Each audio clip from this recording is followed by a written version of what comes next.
Shalom Ubracha, nous poursuivons aujourd'hui avec la 5e Mishnah, Mishnah He du 3e Pérek. La Mishnah nous enseigne ici dans quel cas donc la shvoa est valable. Echad dvarim shel atzmo, aussi bien c'est quelque chose qui le concerne à lui.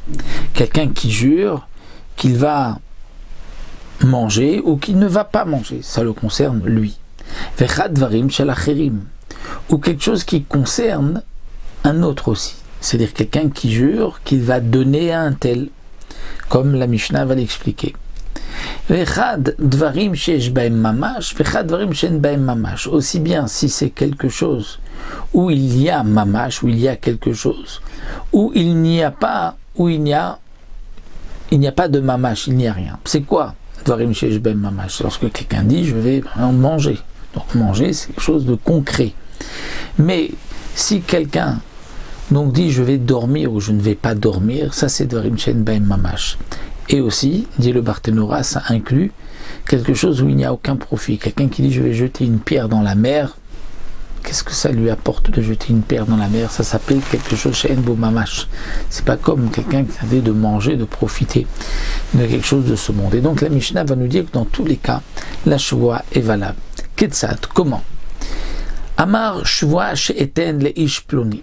Quelqu'un qui dit je jure que je vais donner à un tel, ou bien chez l'oeten, ou que je ne vais pas donner, ou bien qui dit chez natati, ou que j'ai déjà donné, ou chez l'onatati, je n'ai pas donné, puisque nous avons vu que la shvuat mitouille, c'est aussi bien dans le futur que dans le passé, dans l'affirmation, dans la négation. Je vais donner ou je ne vais pas donner, j'ai donné ou je n'ai pas donné.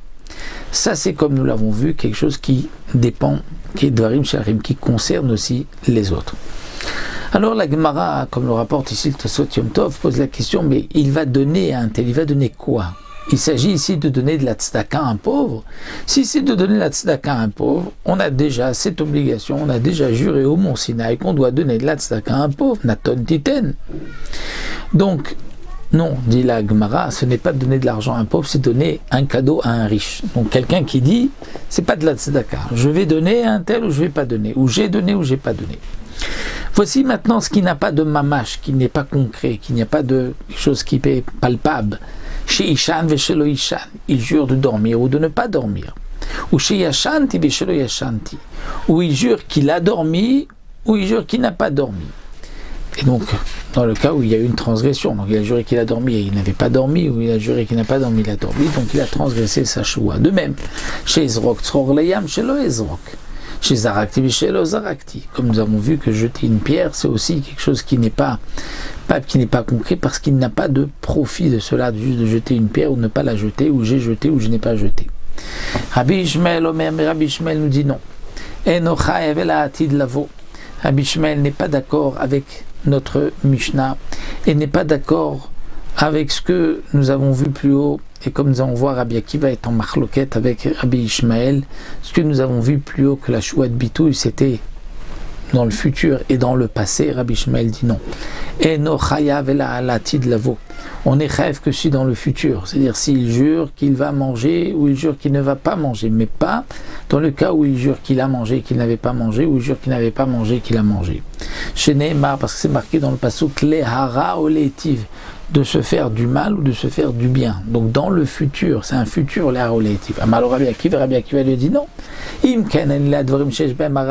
Si tu prends le pasuk au mot Léhara létif, tu dis que c'est dans le futur, alors tu devrais dire aussi Léhara, c'est se faire du mal, létif, se faire du bien. Donc uniquement lorsqu'il y a du ra et du tov. Mais dvarim shen ben ara va tova. Si quelqu'un jure de quelque chose où il n'y a pas de tov ni de ra, dans ce cas-là, c'est-à-dire ça ne fait pas ni de bien ou pas de bien, quel sera le din? Est-ce qu'il n'aura pas transgressé? Amar le gars d'ici, Miribouya Katouv. J'ai quand même le passou qui vient inclure, c'est-à-dire, puisque c'est marqué Nefesh Kitishba, ça inclut tous les cas. Alors, Rabbi Akiva vient lui dire à Marlo, Imriba Katouv l'écart. Si tu dis que le passou inclut, donc il inclut aussi sur le passé et pas seulement sur le futur. Et donc, comme le Barthénora l'explique, nous avons là toute une marloquette entre Rabbi Akiva et Rabbi Ishmael, comment on est doresh les psukim de la Torah sous forme de ribouille ou miout, ou sous forme de klal ou prat, comme il est expliqué dans la Gemara. Donc nous n'allons pas vraiment rentrer dans tous les détails, mais ce sont deux manières donc d'être doresh les psukim, et c'est là la marloquette de Rabbi Ishmael et Rabbi Akiva. Mais ce que nous devons retenir, c'est que pour Rabbi Ishmael, le shvuat bitouille, c'est lorsque quelqu'un jure de faire ou de ne pas faire dans le futur, mais pas dans le passé. Et pour Rabbi Akiva, c'est même dans le passé.